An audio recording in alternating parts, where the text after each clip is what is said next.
యనుమల గారి కొన్ని ఆనిముత్యాలు ఇప్పుడు మీ ముందు ప్రదర్శిస్తాను.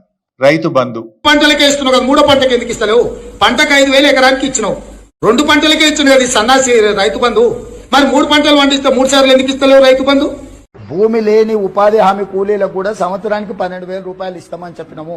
ఈ భూమి యజమానికి వస్తుంది, కౌలు రైతుకు వచ్చేది కౌలు రైతుకు వస్తుంది. ఒకరికిచ్చి ఒకరికి ఎగ్గొట్టే విధానం లేదు. అది కౌలు రైతు మాట్లాడుకోవాల్సిన అవసరం ఉంది. మీరు చూశారు, 2 పంటలకే ఎందుకు ఇస్తావు, 3 పంటలకు రైతు బంధు ఇవ్వాలన్నాడు. ఉన్న పంటకు ఎగబెట్టిండు కదా ఈ రేవంత్ రెడ్డి. ఇప్పుడు ఉన్న పంటకే రైతు బంధు ఎగబెట్టిండు.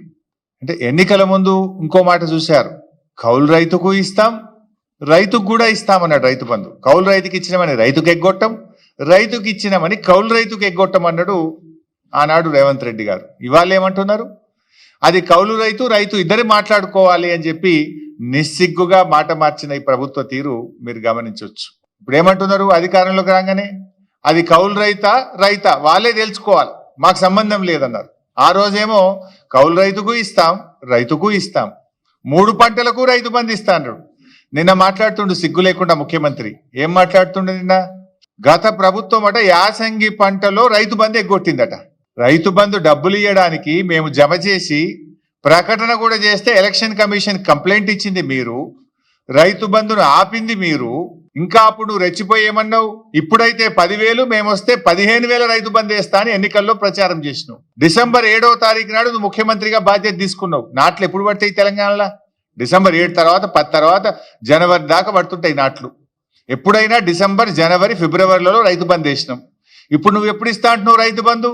జనవరి 17వ తారీఖు తర్వాత రైతు బంధు ఇస్తా అంటున్నావు.